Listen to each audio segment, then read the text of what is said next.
Việt hưng đoàn kết, chúng ta đoàn kết từ miền cao nguyên xuống đến đồng bằng.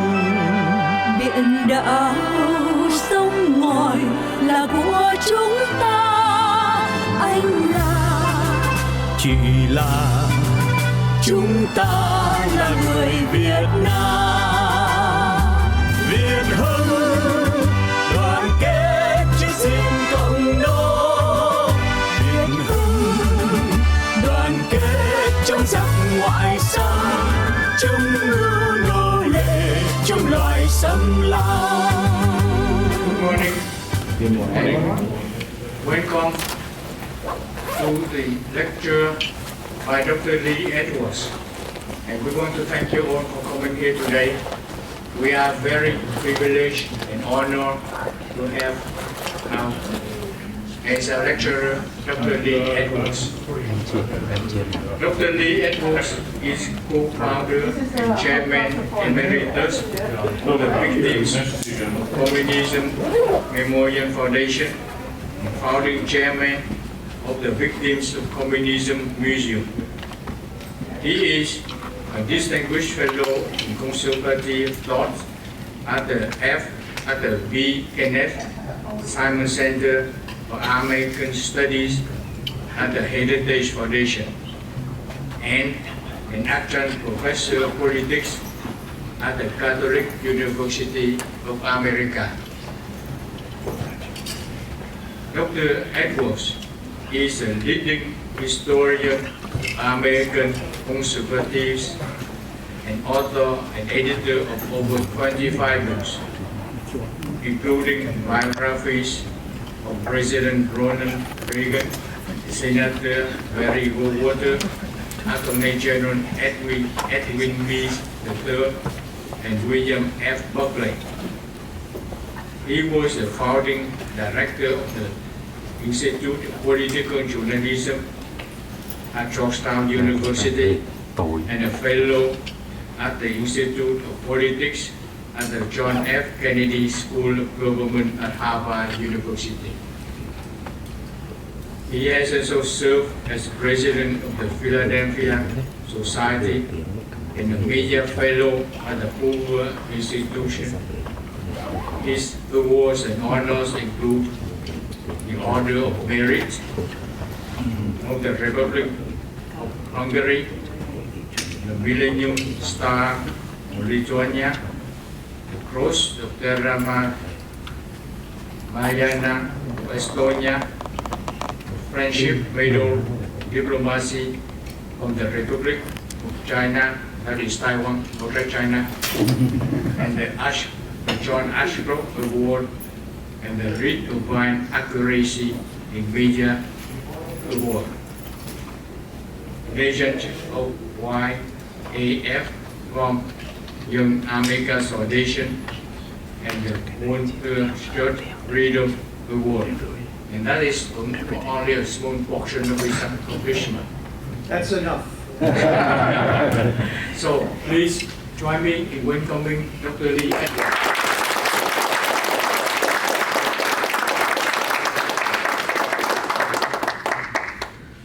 Well, thank you so much. I'm so pleased to be here and actually to see some old friends that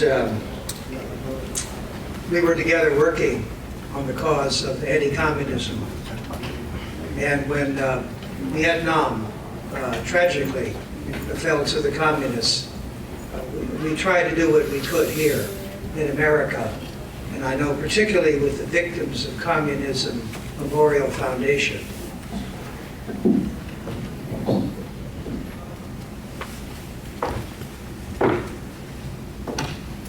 Just 3 weeks ago, we had our opening and dedication of our museum, the Victims of Communism Museum, at McPherson Square in downtown Washington, D.C. And I invite all of you to come and visit. I know some of you have perhaps been there already, but this is the world's first museum dedicated to all the victims of communism. There are some good museums out there dealing with the crimes of communism in some of the Baltic countries, the Czech Republic, Hungary, and so forth. But they deal only with the victims and the crimes in their particular countries. Our museum is the first museum, and I think the best museum, to talk about the crimes of communism in some almost 40 countries going back to the Bolshevik Revolution over 100 years ago.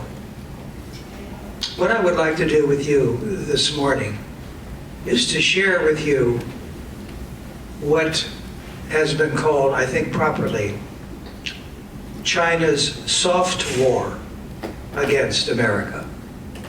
China's soft war.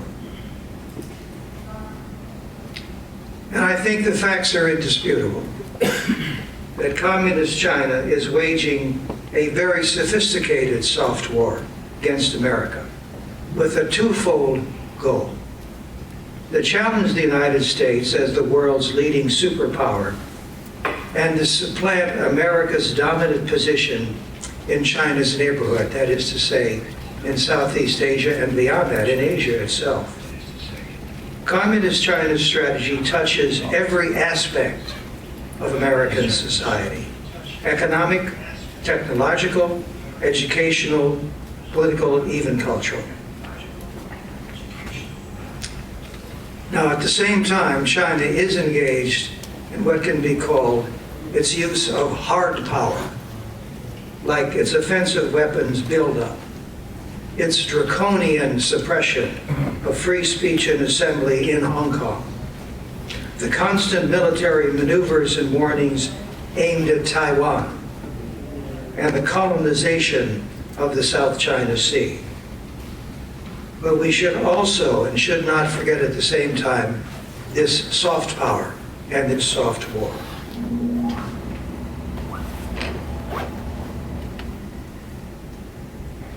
Perhaps we don't realize it, but it is possible, and China is doing that, of offering trips to China and with various American officials in various states, discussing possible investments in U.S. industries affecting our national security.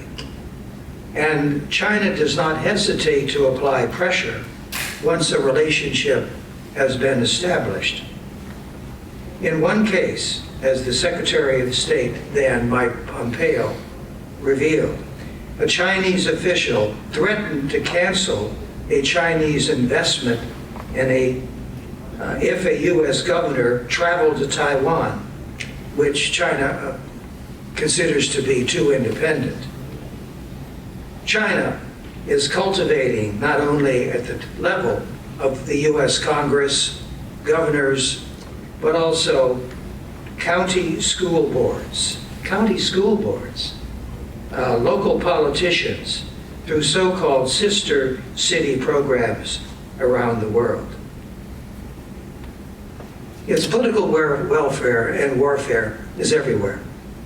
Direct contributions to U.S. federal campaigns from foreign nationals and companies, yes, are illegal. But indirect contributions through U.S. subsidiaries are legal. And China takes advantage of America's federalist system because many states do not prohibit foreign contributions in local races. And with the kind of money that China has, it has invested billions of dollars in this soft war. Not just hundreds of millions, but billions of dollars in this soft war. I'm happy to say that after years of overlooking China's aggressive lobbying and technology theft, the United States has finally taken the offensive in this soft war with China. In 2020, for example, just 2 years ago, less than 2 years ago, our State Department closed down the Chinese consulate in Houston, Texas. Why? Because China was using it for, quote, highly aggressive espionage efforts against U.S. intellectual property and against American citizens of Chinese ancestry. Among the priorities of these Chinese agents was the penetration of defense and tech sectors in Houston and the penetration in the so-called Silicon Hills Valley area of Austin, Texas. The consulate was also tracking and harassing Chinese Americans who they believe should be loyal to Xi Jinping and his regime. The Chinese Communist Party and its satellite organizations are expert in the art of disinformation, and that's part of this soft war that we're talking about here. As a matter of fact, Chinese propaganda persuaded so many Americans that a U.S. soldier had brought the coronavirus to Wuhan that the soldier and her family needed a personal security detail to protect them from death threats. China has, in fact, launched a blitzkrieg in what former Attorney General William Barr has calculated for China to seize the commanding heights of the global economy and to surpass the United States as the world's preeminent technological superpower. It's important when we're dealing with China to realize who the founding father of China is. Who is the person whom they revere among all others? And that's Mao Zedong. Mao Zedong. And who was Mao Zedong? The greatest murderer of the 20th century, killing an estimated 65 million Chinese in radical Marxist experiments such as the so-called Great Leap Forward and the Cultural Revolution. His personal secretary said of Mao that the deaths of others meant nothing to him. Why it's important? Because if you go to China, and I had the opportunity to visit China over a decade ago now, to be in Tiananmen Square, and wherever you go in Beijing and Shanghai, where we were, you saw photos of Mao and Xi Jinping. The two of them are together like this. President Xi takes inspiration from Mao Zedong, this greatest murderer of the century.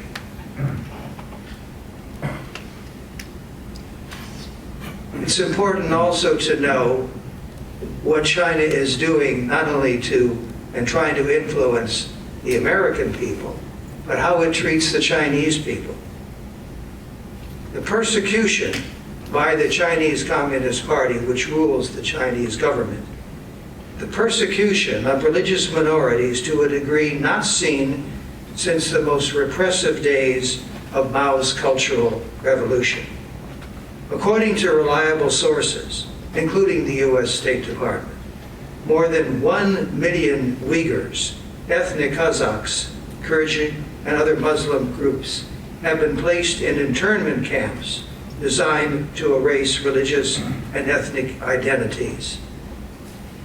Now, when I talk about internment camps and re-education camps, you all know what I'm talking about, because you had friends and relatives who were grabbed up, seized by the North Vietnamese, put into those camps, and tens of thousands, maybe hundreds of thousands of your fellow Vietnamese died as a result of these camps.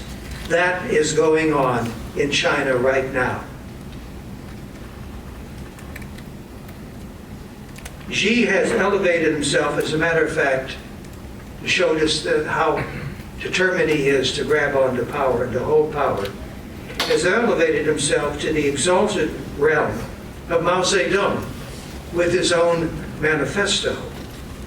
It's called Xi Jinping, Thought on Socialism, with Chinese characteristics for a new era. And what is in this document that he released just last year? It asserts the supremacy of the Chinese Communist Party, declaring that the goal of a powerful, united China can be achieved only through the leadership of the Communist Party. Don't let anybody try to tell you that China is not communist. Don't let anybody try to tell you that the Chinese Communist Party is the most important institution in China today. So that when we try to negotiate with them or talk with them, we have to keep that in mind. As a matter of fact, the party in this particular document celebrated their Marxist roots, and here's their quote. "We commemorate Marx in order to pay tribute to," what do they call Marx? "The greatest thinker in the history of mankind." I mean, that's absurd, right? Absolutely absurd. But that's how obsessed they are with this idea of raising up Mao Zedong, because he depended his rule on Karl Marx. And Karl Marx, according to the Chinese Communist Party, was the greatest thinker in the history of mankind.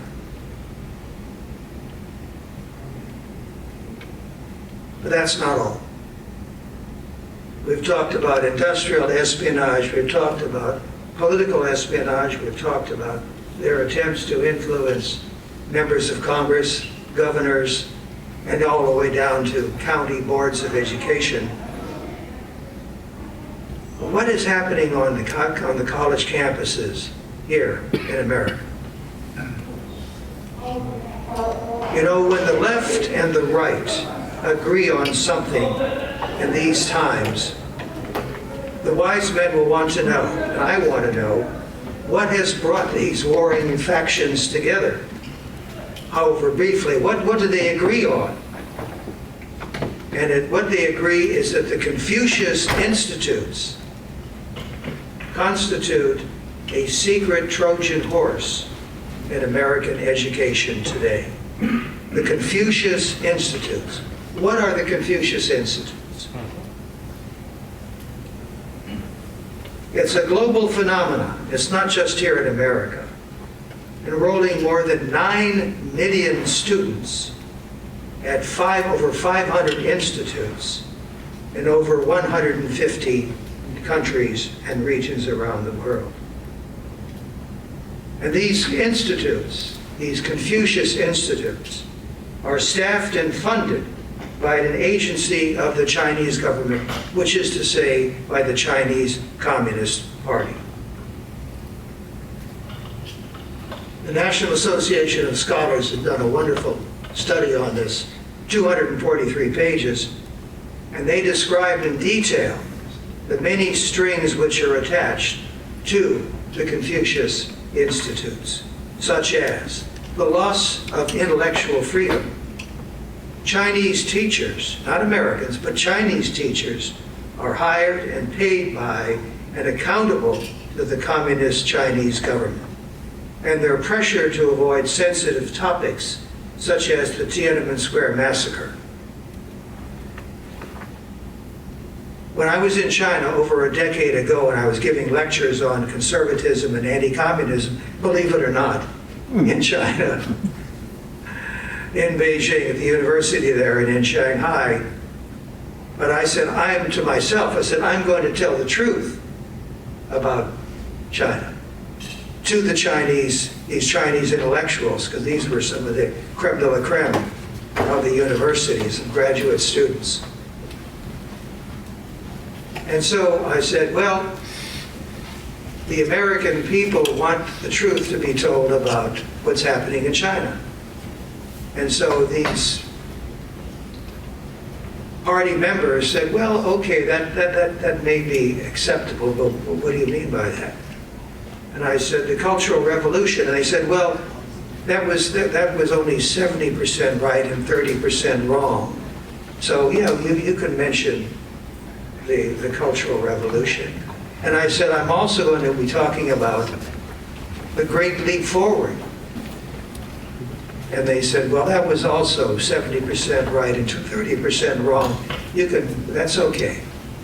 And then I said, I'm going to talk about Tiananmen Square and the massacre in Tiananmen Square in June of 1989. And I looked out, there were a couple of hundred people out there, and they just froze. Absolutely, looking around, froze. How dare anybody mention Tiananmen Square? But I did, and I was able to expose, as a result of that, the fact that this is something that they will not countenance as a discussion. That gives us a clue as to what we should do with our Victims of Communism Memorial Foundation, and that is to tell the truth about Tiananmen Square. And I invite all of you to come to our museum on McPherson Square, right downtown Washington, D.C., 15th and K, 2 blocks from the White House. And we have, as part of our exhibit of communism around the world, what happened in Vietnam. Please come. You'll be our honored guests to do that. These Confucius Institutes, loss of intellectual freedom, loss of transparency, the contracts are not revealed as to what they are between the Confucius Institutes and the Chinese Communist government. Financial and moral entanglement. You know, if you want to have that trip to China, you know, you must not say certain things about China. So they're working with trying to get American students who go to the Confucius Institutes and trying to get them in their clutches. This is hard-edged soft power. These institutes pretend to be a Chinese version of cultural institutions like the Alliance Française or the Goethe Institute, but they are in reality a propaganda machine funded and directed by the Chinese government. Now, I do have some good news to share with you this morning, and that is that out of the 118 institutes that once exhibited, 104 have closed or are in the process of closing. That's some good news, right? But the bad news is that 28 U.S. universities have replaced these institutes with a similar program. They just can't give up the money. There are millions of dollars which are being invested in just one university for these institutes. And that's a lot of money. We can't give that up.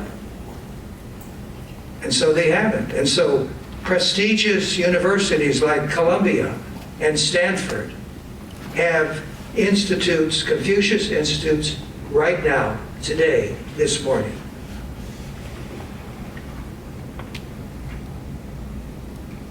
And so over, some 2,000 years ago, besieging Greeks tricked their way into the city of Troy with the gift of a giant wooden horse, within which they hid soldiers who, while the Trojans were celebrating victory, opened the gates and let in the rest of the Greek army and captured and destroyed Troy.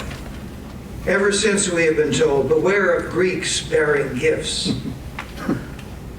Well, the Confucius Institutes are the modern equivalent of the Trojan horse, seemingly benign and apolitical, but committed to misshaping our understanding of an adversary which has the goal of undermining America's leading role in Asia and around the world.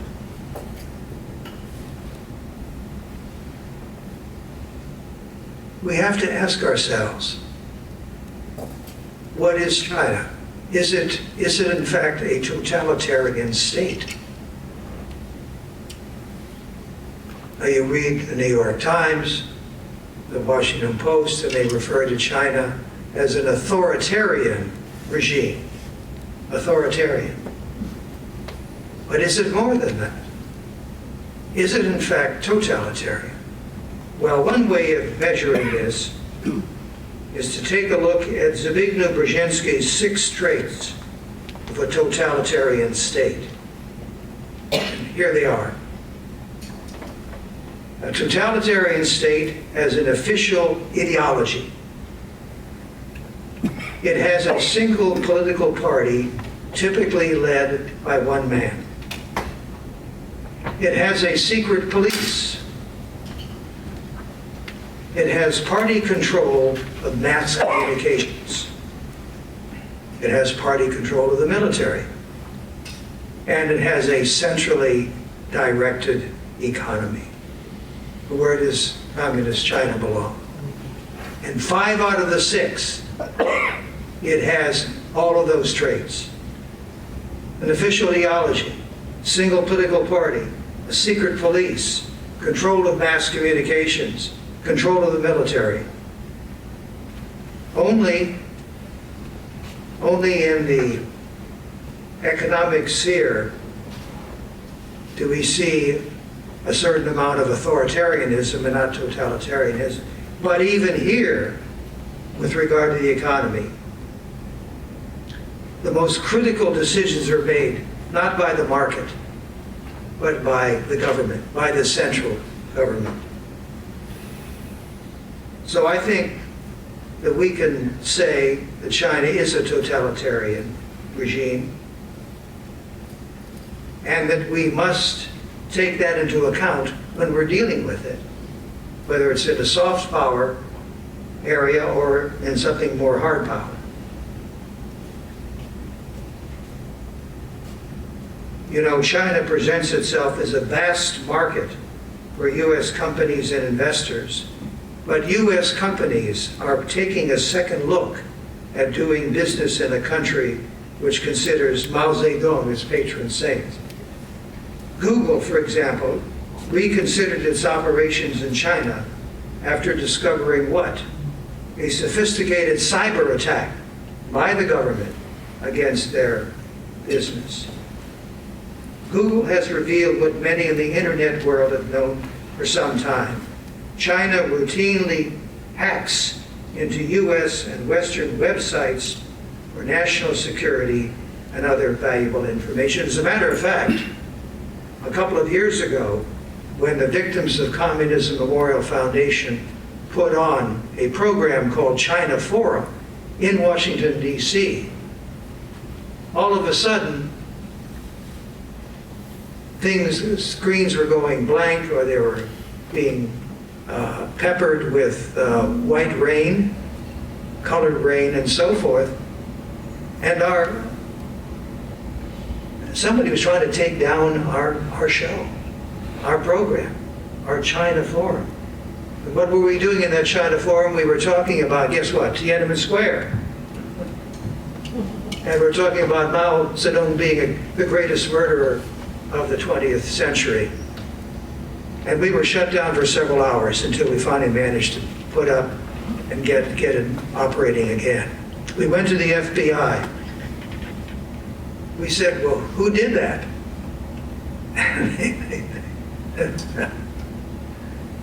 It's pretty obvious, isn't it? It's China. It was the government trying to do that. Now, they've tried that since then, but we put up some pretty good firewalls, and they haven't been able to shut us down again.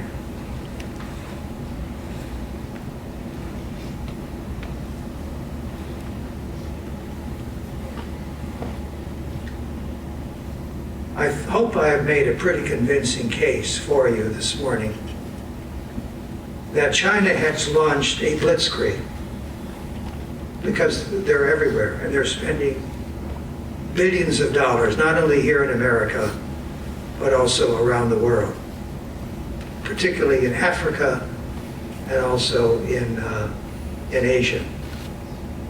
We have to realize what we're dealing with. It's launched a blitzkrieg to try to seize the commanding heights of the global economy and to surpass the United States as the world's preeminent technological superpower. To the Chinese, words are not vehicles for reason and persuasion. They're bullets. They're bullets for defining isolating and destroying opponents. Our response must be multi-tiered. It must be. We must understand that China is not a harmless competitor, as we once imagined, but a determined opponent who will stop at nothing to achieve their goals. We must employ every necessary weapon, such as tighter economic sanctions, reciprocity in travel and media access, barring U.S. investment in People's Liberation Army companies, closing down the Confucius institutes and classrooms and class inflation. I'm not sure that I mentioned the fact that they are also K through 12. There are some 300 and more schools in America which are being run by, in effect, by the Chinese Communist Party. We must challenge China at every international forum, from the United Nations to the World Health Organization. Let me conclude by raising a couple of questions. How should America respond to China's soft war? Well, I would suggest we should begin by not denying it, by acknowledging that there is such a war, by accepting that China, communist China, is a formidable foe that requires our full attention and a long-range strategy, by accepting that the most important institution in China is the Chinese Communist Party, which controls all the levers of power and rules by Mao Zedong's dictum. And what is that dictum? That political power grows out of the barrel of a gun. That's what Mao Zedong said. That's what President Xi Jinping believes and is practicing. That's what's been put in the party documents, the Communist Party documents. That political power grows out of the barrel of a gun. My friends, this is the reality of present-day communist China, and our challenge as we craft a policy that's in our best interest and that of the Chinese people. I've talked so much about the Chinese government, the Chinese Communist Party, but the Chinese people are something else, something different, and we must work with them as well. Thank you for listening, and I hope I've been able to convince you that we are engaged in this soft war, and it's up to us to engage in it as well. Thank you all very much.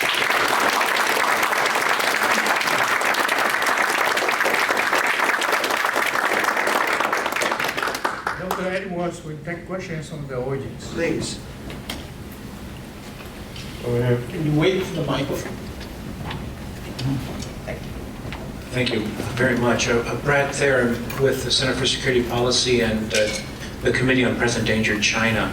Thank you very much for an enlightening talk about the scope of the threat that we face and its origins, the ideology of the Chinese Communist Party. I wonder if you could talk about Taiwan and that serves as an exemplar for the Chinese people of a free democracy, so that China does not need to live under communism. In fact, it can live and become a democratic state. So I'd be very interested in your thoughts on that, particularly as the Biden administration and Nancy Pelosi seem to be perhaps not offering the support that we'd like to see for Taiwan. Thank you. As a matter of fact, I visited Taiwan several times, going back some years now, and had the opportunity to meet with several of the presidents of Taiwan, including Lee Teng-hui, who was the first Taiwanese-born president of the Republic of China. And we talked about what could be done and should be done in terms of offering an example of what freedom and democracy and the free market can do. And that is something that they have continued to work at. And if you look at the per capita income of the average Taiwanese, which is nearly $30,000, which is double or triple that of the mainland China. If you look at, for example, what they've been able to do in becoming the leading producer, this is talking about Taiwan now, the leading producer of semiconductors. And as a matter of fact, maybe 60–70% of the semiconductors are built in Taiwan. If you look at the free press, which Taiwan has, if you look at the extensive radio and television stations which exist in Taiwan, you can see all these examples. We looked at these 6 traits of a totalitarian regime, and Taiwan is at the other end of all 6 of them. So it is democratic. What do we do? I think that what we do is we continue, as we are supposed to do under the Taiwan Relations Act, of supporting and providing with weapons to Taiwan. It is to help Taiwan to become a member of national organizations, starting with the World Trade Organization, the WTO. That could be done, because China, communist China, is trying to prevent Taiwan from belonging to any of these international organizations. The trip that Nancy Pelosi is talking about making to Taiwan, that presents an interesting possibility. And frankly, I think that that is something that we ought to support. So I think that it is something that everybody is not aware of, just what an exemplar, I think was the word you used, what exemplar Taiwan is, and what the Chinese people can do under freedom, under democracy, and under a free market. Thank you. Dr. Edward, thank you for sharing your insight this morning.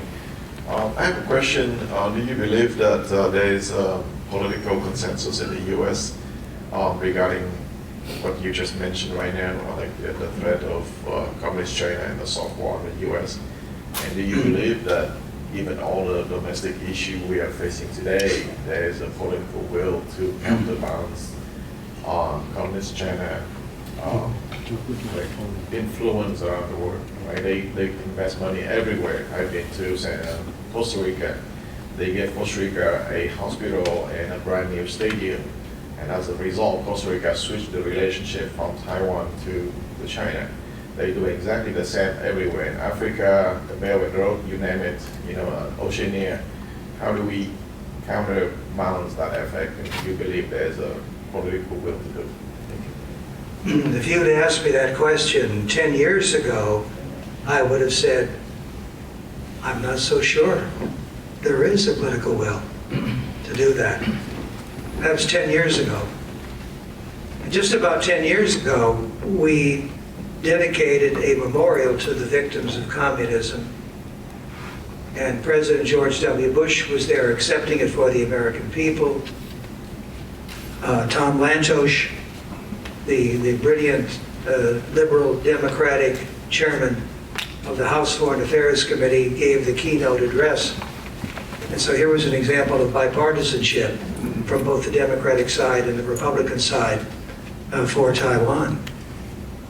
But at the same time, when we try to talk too much about China 10 years ago, 15 years ago, there was some acknowledgement of it, but not that much. But today, because China, I think, is frankly overplaying its hand, it's being very demanding.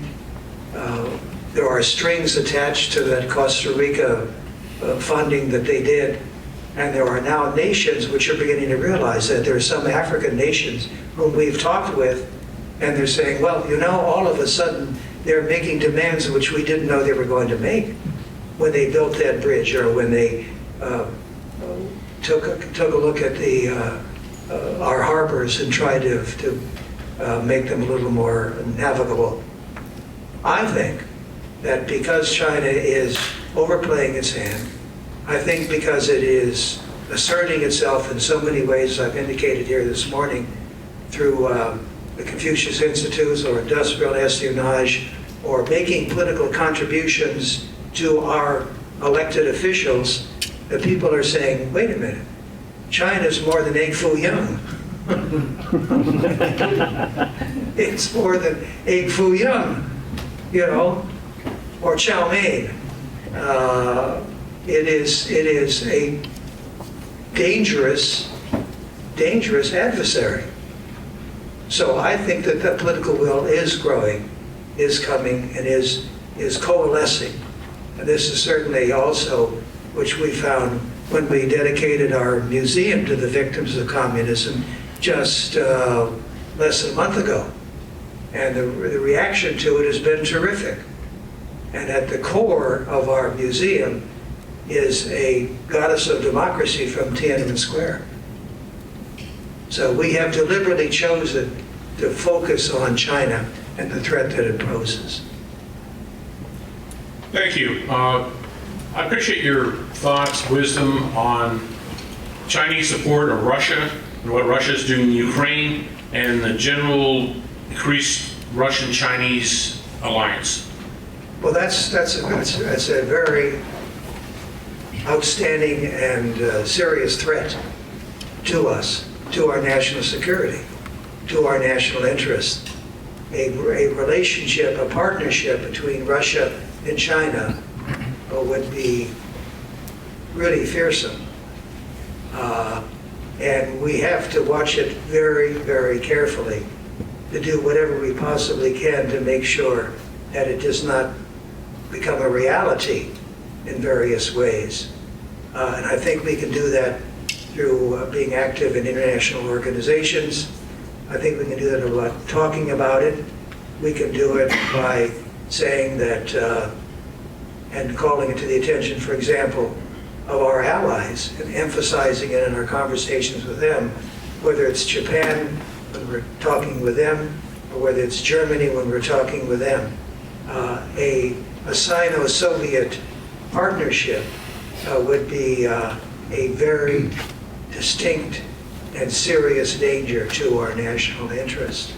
And we must do all we possibly can to frustrate it and to challenge it.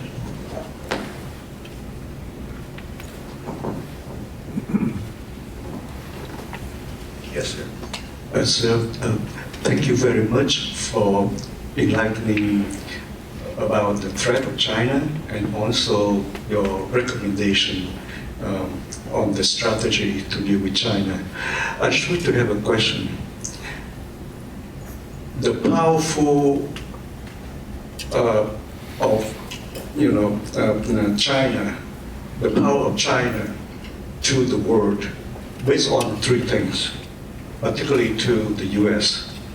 Number one is they have a clear goal and long-term strategy to replace the US as the superpower to the world and change the world order.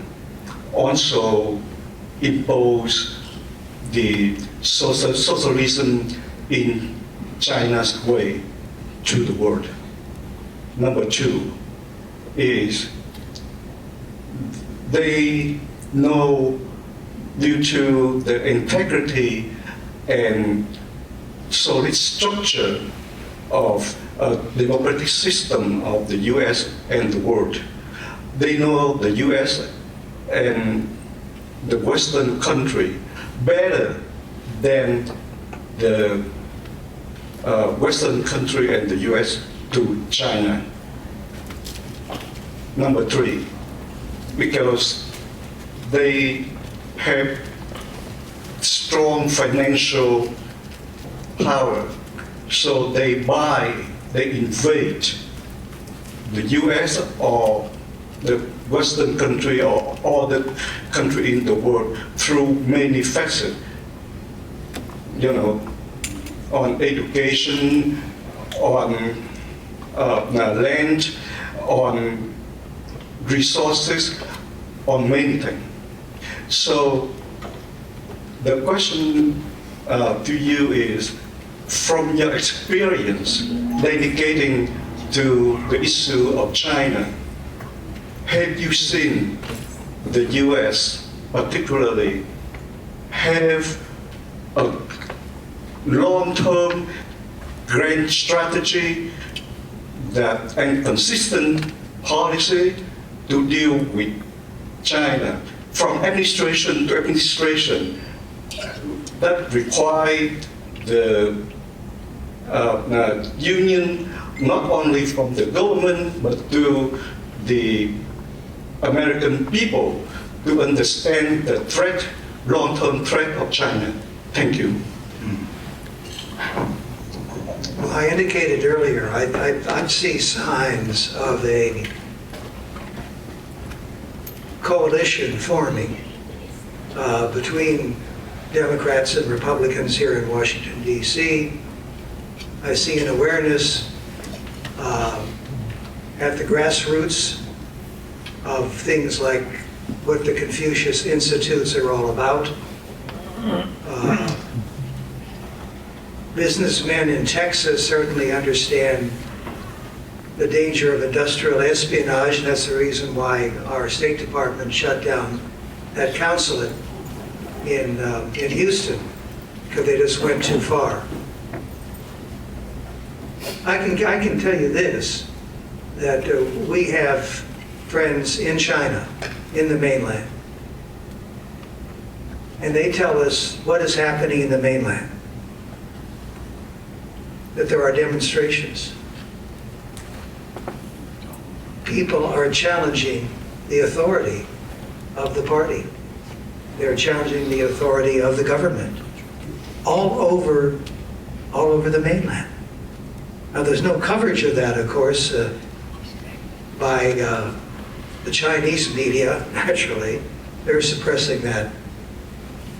But we know it's happening because we're getting reports about this. What we must do is to encourage that kind of grassroots reaction, both indirectly and directly, and encourage them. Because why is President Xi Jinping doing all that he's doing to consolidate power, which is what he's doing? He's eliminating all kinds of challengers to him and possible opponents. But they exist, they're there. We have heard about them. We have been told about them. Because he's not all-powerful. As powerful as he is, he's not all-powerful. And if the economy begins to keep on declining, then he's got a serious problem, because there are 1.4 billion people now have grown accustomed to a better life. And if the government cannot provide it, there could be serious consequences. There could be more than demonstrations. There could be riots. There could be people coming to Tiananmen Square once again after all these years and demonstrating. It's possible. And there is some evidence that there is signs of that beginning to form. So we should not think that the Chinese are 10 feet tall. Chinese party is not 10 feet tall. They have their problems. And we need to work, as I say, directly and indirectly to encourage that kind of public demonstration in the mainland.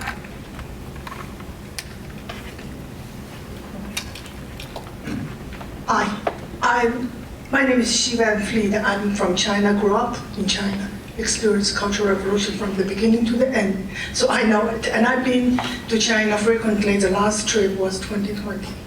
So to me, one of the important and a necessary thing for us to do here to fight against CCP is to educate American people. People do not know what communism is about. I know that as a fact. So, like a VOC, I hope you have programs to teach the children or of course everybody, but especially children, what communism is about. Someone helped me to check on Scholastic, the publisher for children's books. They have not one title on communism as general. I'm not talking about CCP, just what communism is about. So I think this is a task that we should take very seriously, and that's what I've been doing. I'm a supporter for Hong Kong from day one.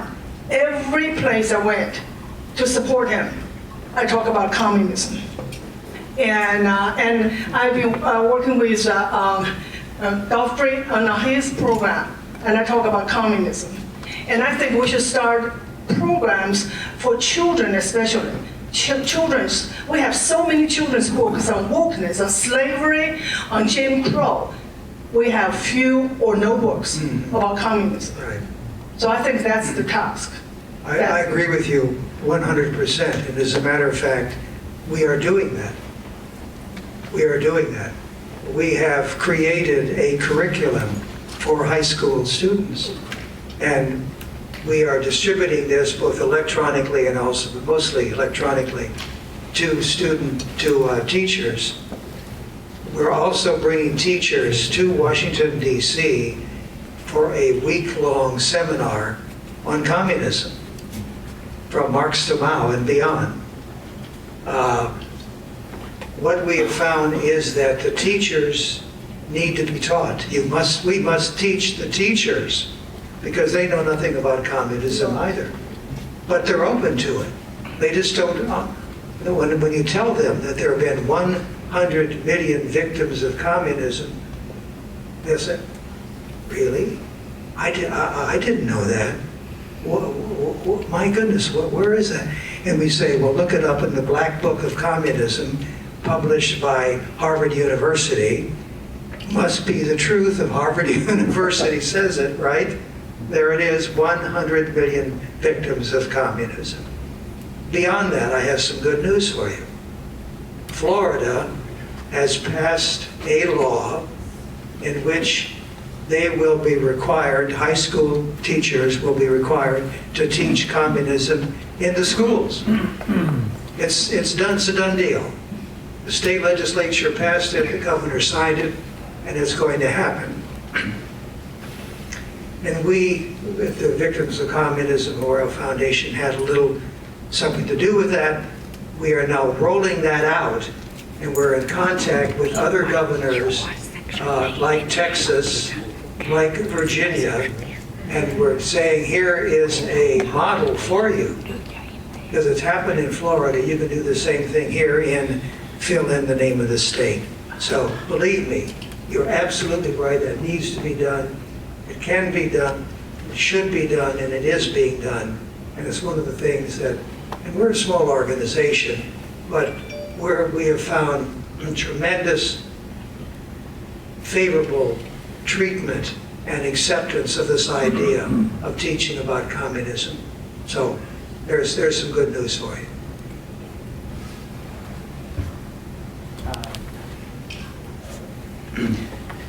Well, as a Vietnamese, I would like to say that we have more than 4,000 years to know the Chinese. Most of the Vietnamese people here know them very well. And my friend right here, he mentioned about the political will, but more important to me, I think it's a people will, and also education.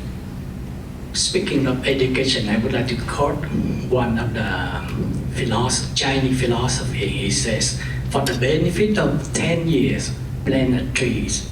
For the benefit of 100 years, plant human. Okay, so that's what they're doing. And for saying that, first of all, I would like to thank your foundation, because about 4 years ago, I was invited on the program to go to the high school and speak about the experience of the Vietnamese go through the war and after the war in Vietnam, the real communism, what it is, and how the people of the Vietnamese suffer from the socialism and communism.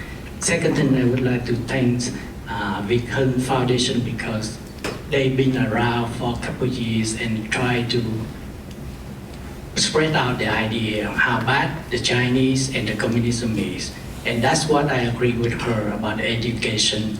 So I just want to, not a question, but suggestion that all of us and your organization, his organization, and all of the parents work together, educate the young people, young children, because that's the benefit for 100 years. And that the Chinese been doing to Vietnam. And I'm telling you about the people will, because even now in Vietnam, it's been controlled by the communist system. But when the China took their land and took the sea, suddenly all the people of Vietnam from the north to the south, they rise up, they stand up. They don't care about communism, they don't care about anything, they just rise up. Because that the people will. And speaking of that people will, I would like to support Mr. Calhoun, and he will deliver our people will to the higher rank that the political will my friend mentioned about. So the people will is the core, the foundation of everything. Thank you. Thank you.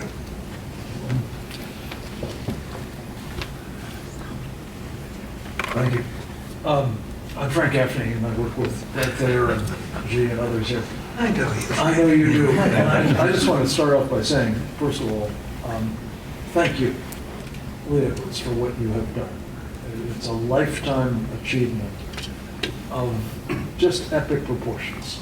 I don't think any of us really fully appreciate what it has taken on the part of both yourself and handfuls of other people to bring about your vision of opposing communism in this living legacy, really, of the Victims of Communism Memorial Foundation.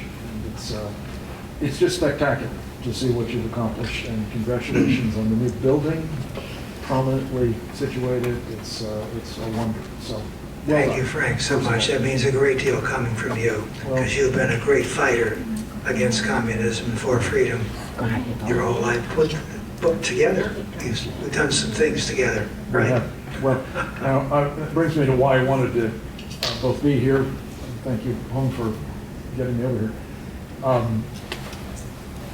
Because I think what you've laid out brings us to a moment in history, very like one that we experienced in 1980, when a guy we both wound up working for, Ronald Reagan, went to the American people and offered them an alternative to what was not called engagement at the time, it was called détente, with the odious, horrific, repressive, totalitarian communist system that sought our destruction in that era, namely the Soviet Union. And he said, we're not going to, work at peaceful coexistence, we're going to try to destroy them.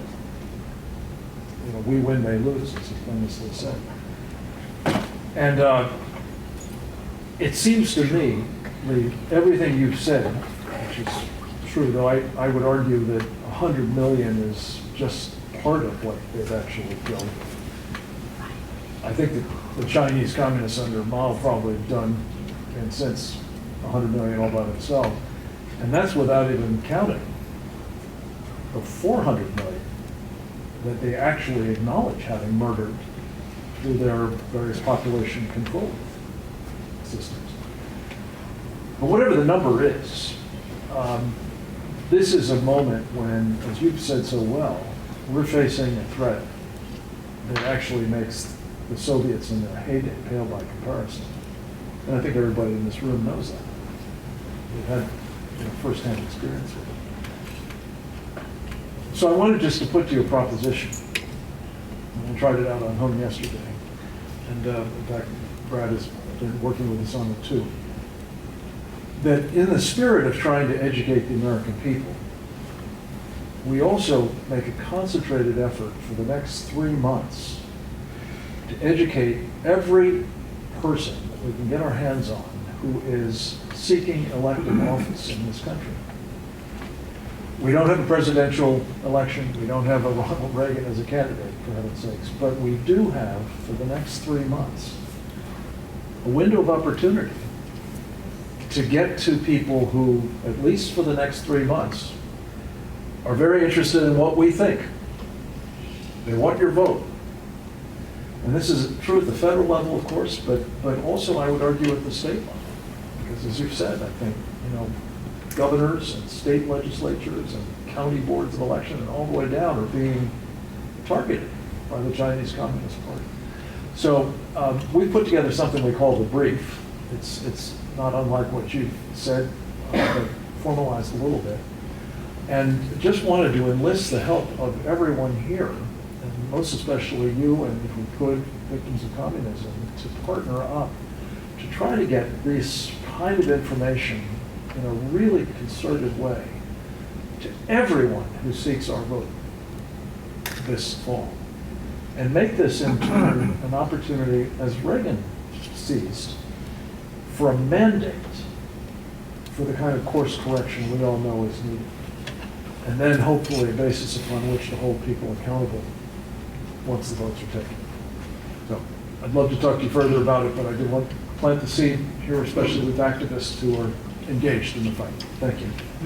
Thank you, Frank. And we will certainly take that up at the foundation. I promise you we'll do that. Okay? Good. Thank you. Yes, sir. No, this gentleman. Can we? No, just go ahead. He had it first. I'm sorry. We have time. It's fine. Thanks. Thank you very much for a great presentation. Mr. Link Smith here. 2 questions. First, you mentioned that China's overplaying their hand. What are the top 3 weaknesses from your perspective of the Communist Chinese Party? That's my first question. Second question is, with history, leaders that have destroyed others, it seems, have destroyed themselves. And do you think that will hold true with Mr. Xi or not? Well, I think there's that potential. To elevate himself as he has to be at the same level as Mao, and then to eliminate anybody who questions him. So I think that there are now 3 or 4 different offices that he now holds, making him, the preeminent leader, the paramount leader, right, of China. And we know because, well, we just know that there are party members who think that he is overreaching, that he is demanding too much, and something can happen which will trigger perhaps more than just a party response, but more of a grassroots response, and that is the economy, which we'll have to wait and see whether or not there's going to be something like a recession in China. That's not impossible. And what could be the political consequences of that, we can only begin to think about. Yeah, I think it is possible. Yes, we had a question here. This gentleman. I think it's working. Yeah, it's fine. Yes. Thank you, sir, for your talk. My name is Ian Everhart. I double majored in economics and Chinese at the George Washington University. I'm fully fluent in Mandarin, and I've been following... Which I'm not. And I lived in China for about 1.5 years. I've been all around Asia, including Vietnam. And I've been observing the dialogue and narrative, which is largely driven by the Chinese Communist Party's propaganda department in American academia. I've taken a lot of classes about China at GLU.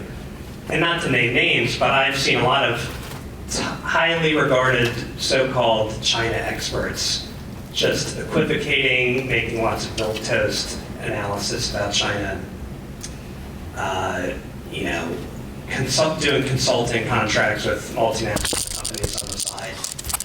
And, I think the rot goes very deep. The last 40 years, all of these American multinationals that have been getting in bed with the Chinese Communist Party, academics, journalists, politicians. I can find sources in Chinese media that's not in English when high-profile American diplomats or former secretaries of state visit China. The things they say, I find to be shocking. And for 6 years, American companies like Ford, GM, IBM transferred technology to Germany in the 1930s. That pales, and a lot of that was actually used in the Holocaust later. That all pales in comparison to what's gone on the last 40 years. So I was wondering, what do you think, if we get a change of leadership in Congress, the prospects for the next Congress to open up wide-ranging investigations into, top-level American institutions and people that have been undermining U.S. interests for their own personal gain? It's going to be a challenge because, I think it's possible, but it's going to be a challenge because Congress and other political leaders are being pressured to take action on a variety of domestic issues, whether it's borders, whether it's crime, whether it's pro-life issues, whatever it might be. And so there is a challenge to say, now at the same time, there are certain things happening in our foreign policy which we must pay attention to, and at the top of them is China. Now, it's interesting that maybe somebody who's going to help us in that is going to be Nancy Pelosi. Not only because of her constituency back in San Francisco, but beyond that. Would you believe that when we had a rally at the western part of the U.S. Capitol announcing the completion of Tank Man, it was a wonderfully built, sculpted figure of the famous Tank Man head with the shopping bag confronting the tank.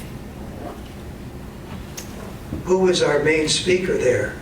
It was Nancy Pelosi. She came.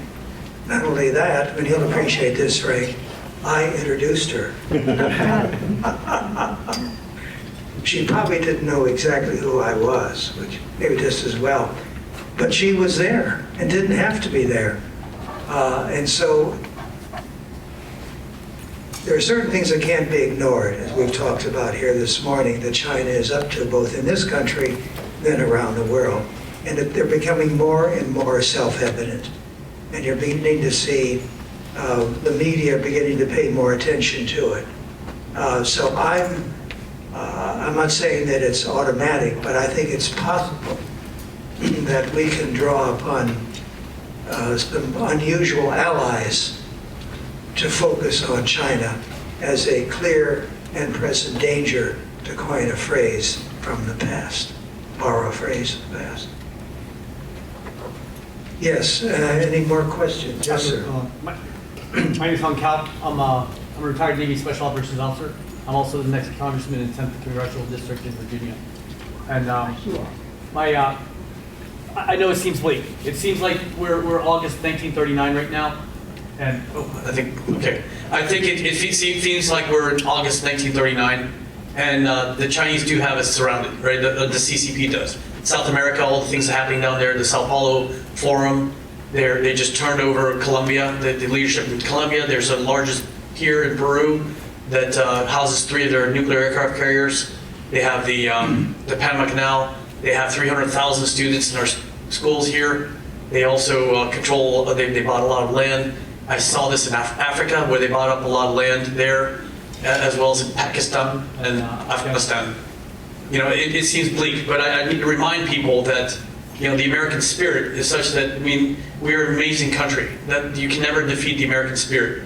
We are the country that invented the light bulb, right? We discovered electricity, we created the airplane, we put a man on the moon, And in World War II, when all the ships were sunk in Pearl Harbor, only 2 were not raised up by the United States Navy divers, refitted for war, sent back out to chase the same Japanese fleet that sank them. That's the power of the American spirit. After 9/11, we took the metal from the rubbles of the World Trade Center and forged into a ship called the USS New York. That is the American spirit. And the American spirit now, with all the victims of communism, the Vietnamese American and the Chinese American, is what's going to fuel this fight. So I propose this also, is there's 2 ways to take down a building, right? You can take a bulldozer and run it through, or you can spread out the termites and eat away the foundation and make it crumble. Like you said, Xi Jinping has overplayed his hand. And we're seeing that in Africa, where they're tired and fed up of them taking over Entebbe, the entire airport there. In Kenya, the piers there. What other things, and then probably in a separate discussion, can we do in order to undermine this Chinese regime that's overreaching, the Chinese Communist Party that's overreaching? We need to think about ways where we can spread out those termites and take down their foundation. And that's where the American spirit will really, we need to muster up the American spirit and defeat this new threat. Well, I think you're right, and I think that you're not a single voice. That you are just one voice in a chorus, which we hear now more and more frequently. I'm really, my friends, I'm trying not to be a Pollyanna here, but on the other hand, I am an optimist, and I share your conviction about the American spirit, but also the spirit around the world. You mentioned, I was talking with somebody from Kenya also just the other day, and they were saying that all of a sudden we see what they are demanding as a price for their continued investment, and it's too much. We didn't achieve freedom to be colonized once again by China. So what China is doing really is, in a sense, is colonization and making demands which are not going to be acceptable to people once they've achieved their freedom and independence in Africa or or in Latin America. You're absolutely right there as well. So I see, drawing back and looking, I see a big picture in which there is a critical mass of criticism about China becoming a reality. And that's something which we're doing our best to call attention to our friends on the Hill, Capitol Hill. And the response has been encouraging, shall we say. And I like your idea too, Frank, about focusing these next couple of months. Yes, sir. Go ahead, Pete. Hi, Viet Duan. I'm running for county council in Montgomery County, so vote for Viet. And I agree with your gentleman named Frank, correct? I agree. You should hold your politicians' the feet to the fire. And this is very important. I think knowledge is power, so I agree with the sentiments that we need to get the word out. So I attended an NCMA a few years back, and I sat in a seminar with some defense officials and just talking about cybersecurity. And so according to them, just when it comes to modern warfare, a large chunk of that is going to be engaged through cyber attacks. And so cyber warfare is kind of like that new, sort of the new battlefront, if you will. And that for the most part, overall, the sword is quite mightier than the shield when it comes to cyber attacks. So they were saying that the United States is probably the class of the world when it comes to being able to engage a successful cyber attack campaign. But it's much easier to engage in cyber attacks than it is to build a defense against cyber attacks. As we've seen, China kind of shamelessly engaging in cyber warfare around the world in the US, and that we know that our biggest threats come from those that seek to profit from our division, and they've been able to infiltrate our social media, our general election, the kind of news that comes out about our elected officials, the different candidates. What do you think will be the impetus for the U.S. to sort of engage China in this cyber warfare instead of just kind of playing a reactive game? Well, it will take leadership, of course. Somebody has to call attention, public attention, official attention to it. And I can only say that I see evidence of official agencies like the FBI is very much aware of what we're talking about. When both the Secretary of State for Donald Trump and the Secretary of State for Joe Biden say the same thing about China, that it's engaged in genocidal activities against the Uyghurs in Western China, that to me is significant. And I think you can build on that. And I think there are things happening about counter cyber warfare that we're not aware of. But I'm seeing little glimpses of that kind of activity going on right now. As I say, I think this critical mass is appearing right now. And all it will take is the right leaders. And I think that they're out there. They just perhaps haven't yet been publicized and published as much as yet as they should be. So my voice is giving out, as you can tell. And we've got time for maybe one more question. Anybody want to? Yes, sir. Sorry. Right there, son. Okay, I have a question. So we talk about so many different strategies, and they all great strategy combating the CCP. Do you think that isolating China with its allies, such as Vietnam, Cuba, and perhaps North Korea, is important? And if so, how do we do that? I think that's a wonderful question. I have no answer for it right here and now, but I think that's something that ought to be on the agenda, if you will, to take a look at and consider it. And I would think when it comes to Vietnam, I would look to you all to help us suggest how we might go about that. Let me turn it around and say, yes, help us to do that, to make that contact with Vietnam, if it's possible. Thank you very much for listening.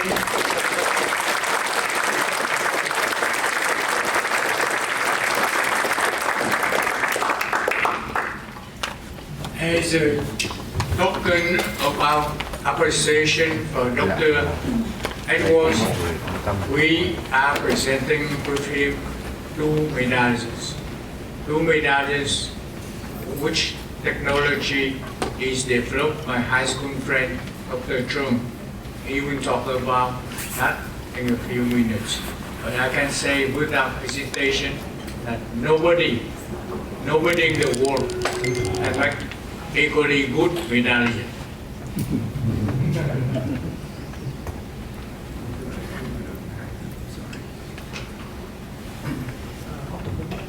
Thank you, Dr. Nguyen. First of all, I'd like to thank Dr. Edwards for his great lecture.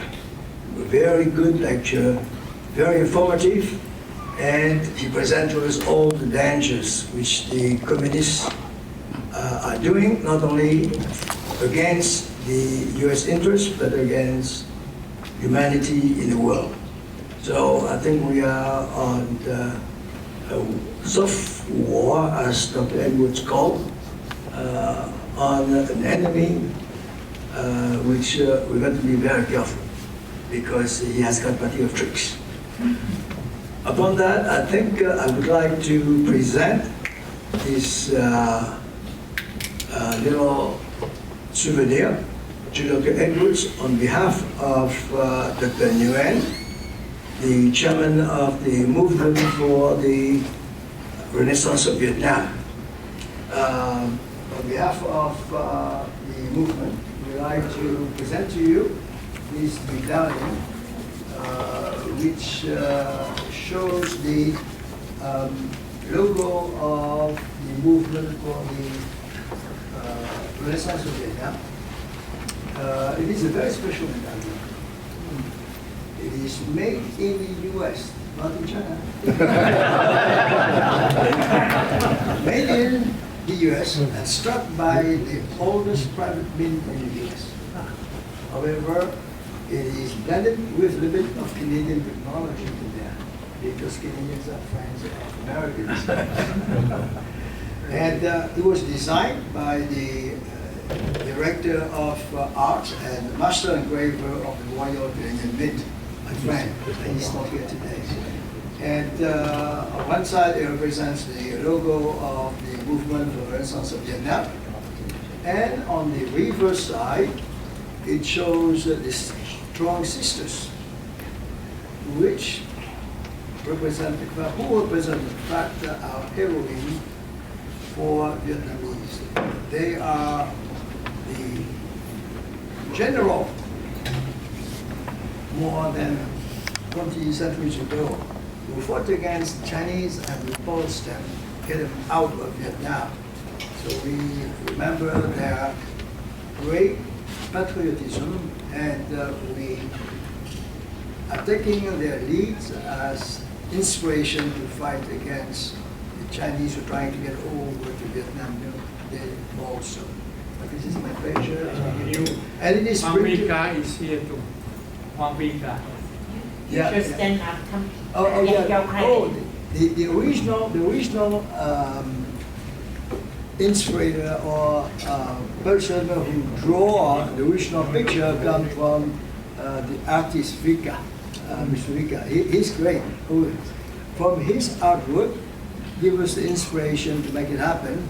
And his great artwork was transformed into an artwork on a medallion and printed with the latest technology in printing medallion for Canada and for the US. This is my great pleasure to present you this medallion. Thank you.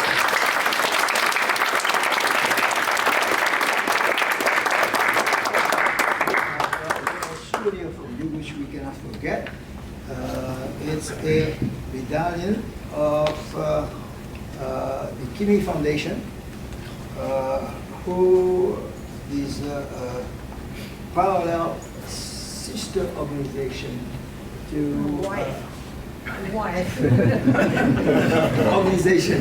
sister organization of the movement.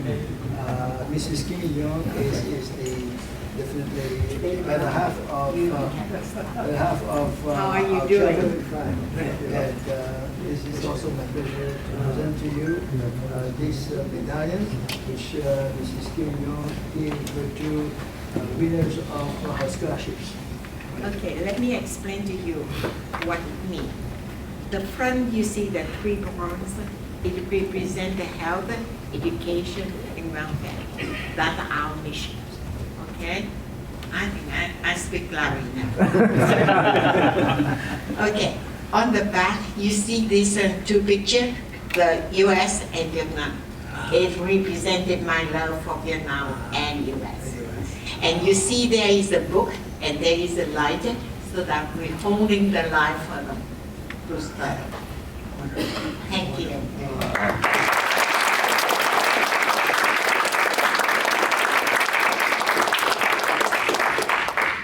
Yeah, I just want quickly, once again, thank you for your organization. I've been with your organization like more than 5 years and continue on. And I've been working with Dr. Murray for the last couple of years for the event that go around the school in nationwide, I would say that, to talk about the communism and the Chinese impact to the world, things like that. I would love to see more of that program from your organization, this organization, and all together we can defeat the Chinese. Thank you.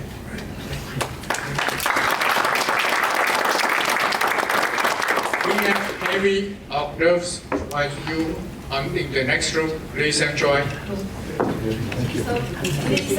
Việt hưng đoàn kết, chúng ta đoàn kết từ miền cao nguyên xuống đến đồng bằng. Biển đảo sông ngòi là của chúng ta, anh là, Chị là, chúng ta là người Việt Nam. Việt